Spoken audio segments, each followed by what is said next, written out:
This is Henry Truck with Equities.com. I'm here today with Richard Galterio, Vice President of China Direct Industries Incorporated, ticker symbol CDII on the NASDAQ.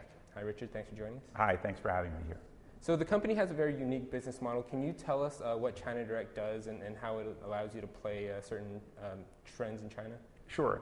Our company basically does three things. We own and operate companies in China in two specific segments. We operate in the production of magnesium, as well as a basic materials segment that provides synthetic chemicals as well as steel products to the construction industry. Also contained in that business is a US-based industrial commodities trading business, which we've recently launched, which is operating out of South America and Mexico. We also provide, as part of our services, consulting services to other China-based businesses, helping them either access capital markets or with business development internationally.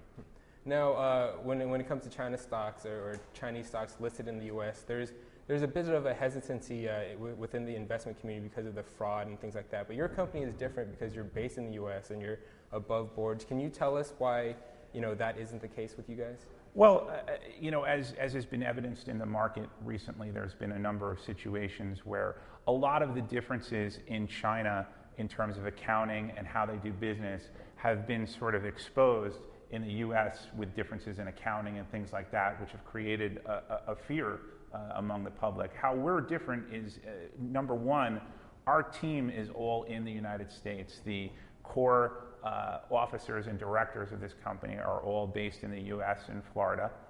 We have been operating on the ground in China since 2001, and we have worked very hard to build an infrastructure both in the U.S. and in China to help manage our operations and create a transparency, if you will, and an accountability that's U.S. accountabilities. A lot of our assets are in the U.S., and I think that we provide a platform to invest in China without some of the potential pitfalls that are involved in investing in China. Would it be fair to assess that this kind of creates more opportunities for your consulting business, making sure that these companies are following U.S. regulations and things like that when they look to move over? Well, it certainly has been helpful to our consulting operations as of late. I think that one of the interesting things is in any situation, whether you go back to the internet in 2000, where suddenly everyone abandoned the internet, and if your name had .com in it, it was a four-letter word. I think China is sort of going through that, especially in the small cap market as well.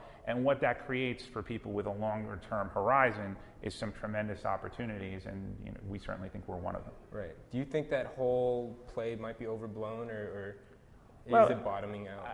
I believe that, like anything else, there's going to be companies that lead out of the ruin, so to speak, and I think that that's starting to happen now. I think you're starting to see a number of companies start to address their financials, start to validate certain things, because in this era where you have blogs and where you have people that can disparage companies very quickly without a lot of ramification to them, it puts into question the whole industry. And I think that the China-based companies are starting to understand that they have to do certain things to prove to the investment community that they're different from the rest of the pack.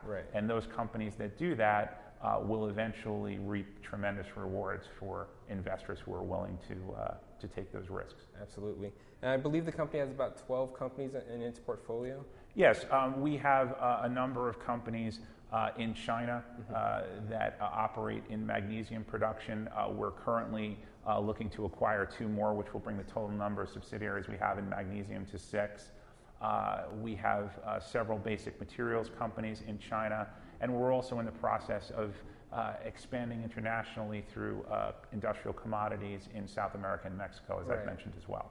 So based on the valuations right now, are you looking to add to your portfolio, or are there anything attractive that you might be looking at? Well, as I said, we're in the process of looking to make 2 additional acquisitions in magnesium, and basically when we're done with our acquisitions and the further consolidation of our businesses, we believe that we will be one of, if not the largest player in the production of pure magnesium in the world. That's very impressive.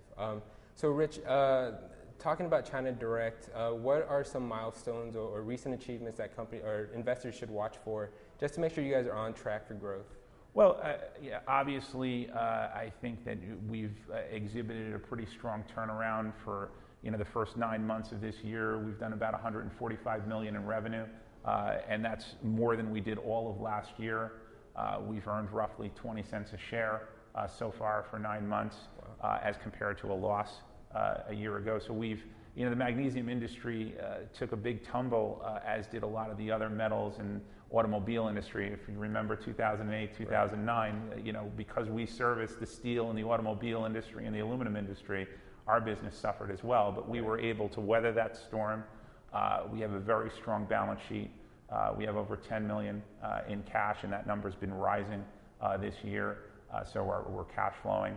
And I think that that's going to help us as well, because we're not a company that's in immediate need of financing, so we're not in a standpoint where we're going to be substantially diluted by our need for cash. Right.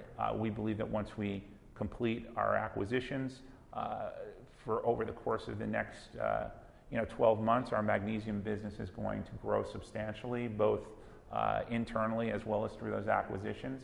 And I think what will really put us on track over the course of 2012 is our ability to build out our trading business, especially in iron ore, facilitating some of the small miners in Mexico, Bolivia, and Chile. And as we build that out, we're going to be creating an international revenue stream outside of China, which is more US-based denominated, and that will help to balance our holdings, if you will, both in China and internationally. So would that be a name change to Global Direct or anything like that? Well, I think obviously if it warrants it and things become big enough that we're more of an international company, certainly we'll brand ourselves where our business is going. We're not a stagnant company, and if we're moving internationally, that will certainly be reflected in all aspects of our business.